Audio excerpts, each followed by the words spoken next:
pupur, pero ang kabayong hindi totoo. Narito ako sa mga hagdan-hagdang palaya ng Ifugao, hapon na at papalubog na ang araw. Maganda ang tanawin pero malayo sa lahat, walang ibang tao. Nang gumabi, nawala ako sa daan. Hindi ko kilala ang mga landas sa bundok. Doon ko nakita ang kabayo, napakaganda pero hindi gumagalaw. Parang estatwa, may kakaiba sa kanya. Masyadong perpekto, masyadong tahimik.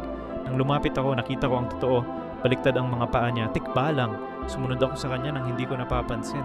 Lalo akong nalilito, lalo akong naliligaw. Mas malalim sa bundok, mas malayo sa daan pa uwi. Naalala ko ang sinabi ng lola ko. Pinaliktad ko ang damit ko. Biglang nawala ang gulo sa isip ko. Nakauwi ako. Pero hanggang ngayon, natatakot ako isipin. Paano kung hindi ko naalala ang lumang pamahiin na iyon? Background visuals. Aerial shots ng Ifugao Rice Terraces sa sunset.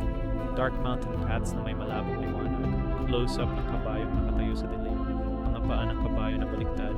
Madilim na kagubatan sa gabi. Ambient sound. Tunog ng hangin sa bundok na may mahina at nakakabaliw na umuro.